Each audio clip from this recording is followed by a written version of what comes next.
Hello students, good morning to all of you. Today we have to discuss on a topic called how does malware spread, a chapter malware and viruses. So let's start.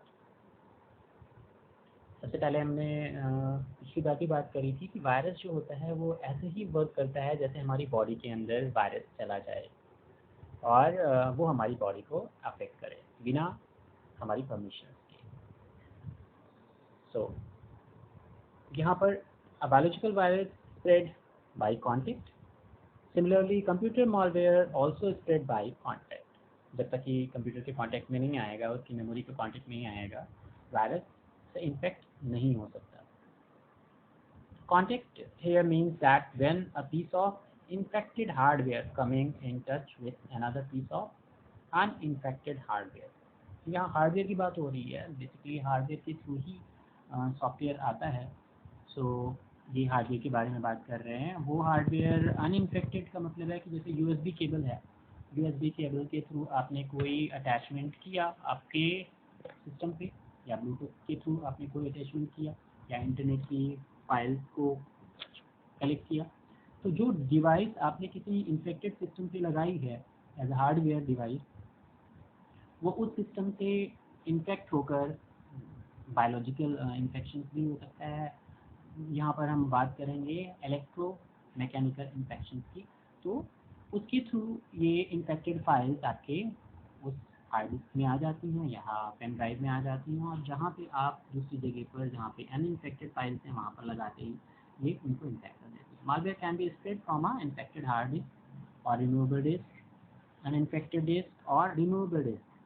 Mostly हम लोग removable device के through ही इसे हम infect करते हुए देखे जाते हैं. जैसे कि पेन ड्राइव का यूज़ हम सबसे आजकल करते हैं, और पेन ड्राइव में हम कहीं पर किसी भी सिस्टम से बिना सोचे समझे उस फाइल को, पेन ड्राइव को लगा देते हैं, और अगर वो इन्फेक्शन वहाँ पे हुआ तो वो हमारे सिस्टम्स में चला आता है.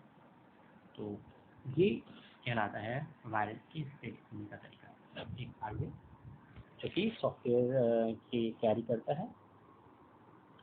After malware infect a file, जैसे ही मालवेयर एक फाइल को इन्फेक्ट करता है, it wait for a signal, ये एक सिग्नल देता है. The signal become a part of computer malware, computer itself, program और एनी अदर टाइप.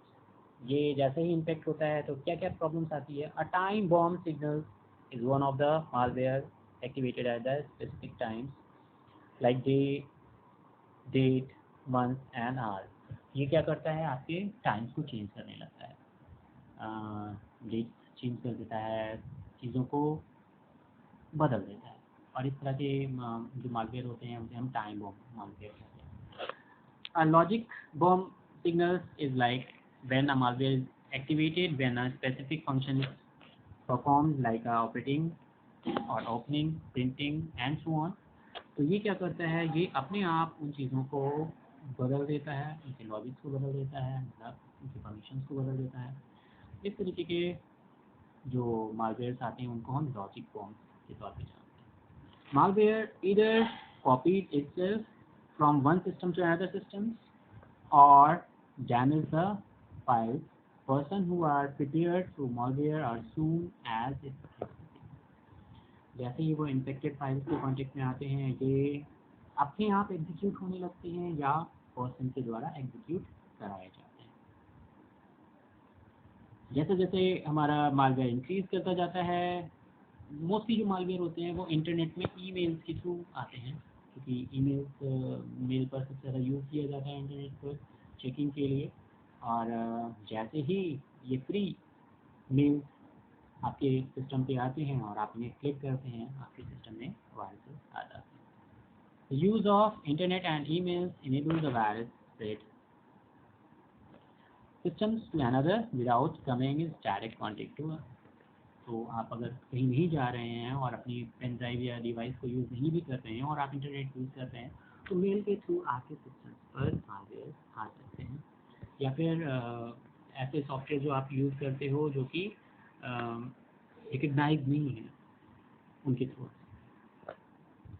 टैकल है मालवेयर. मालवेयर से कैसे हम लोग निपट सकते हैं या कह सकते हैं कि कैसे उन्हें हम रिड्यूस कर सकते हैं, उन्हें कैसे अपने सिस्टम से रिमूव करा सकते हैं। तो you can follow these simple rules to tackle these malware. Do not open emails, messages you receive from the people you do not know. जिन्हें आप नहीं जानते उनके मेल्स को बिल्कुल मत खोलें.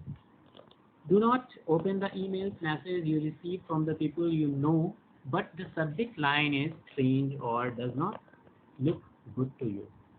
आप उन मैसेज को भी मत खोलें जिनमें आपके जानने वाले लोगों की तरफ से मैसेज आ रहा है लेकिन उसका सब्जेक्ट कुछ अलग है. Do not be a Hari in go through your emails quickly. आप अपने ईमेल्स पर जाते हैं और जल्दी जल्दी ये जितनी भी नॉन ओपन मेल्स हैं उन्हें क्लिक करने लगते हैं. तो ये भी प्रॉब्लम्स होता है कि आप अनवांटेड मेल्स को क्लिक कर देते हैं, ओपन कर लेते हैं. Think twice before opening and reading an email.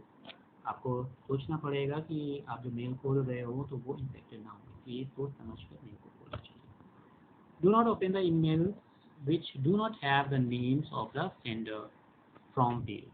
तो अगर मोस्टली जो आपके पास मेल्स आती हैं वो फ्रॉम कहीं से आ रही हैं और अगर वहाँ पे फ्रॉम फील्ड एम्प्टी है, मतलब कहाँ से आ रही है इसके बारे में मेंशन नहीं है, केवल मेल है आपके पास, सब्जेक्ट है बस, तो उन्हें कोशिश करके नहीं खोलना चाहिए. Use firewalls in your systems. अपने सिस्टम्स में फायरवॉल का यूज़ करें और इसके बारे में और ज़्यादा कॉशन दें. तो ये है कैसे आप बच सकते हैं. फिर एंटीवायरस आते हैं. एंटीवायरस में क्या होता है कि हम वायरस से कैसे आपका सिस्टम सॉफ्टवेयर की मदद से इन्फेक्ट होने के समय उसे रिमूव करें या उसे इन्फेक्ट ना होने दें. आपको पहले ही वार्निंग दे दे कि यहाँ पे वायरस है.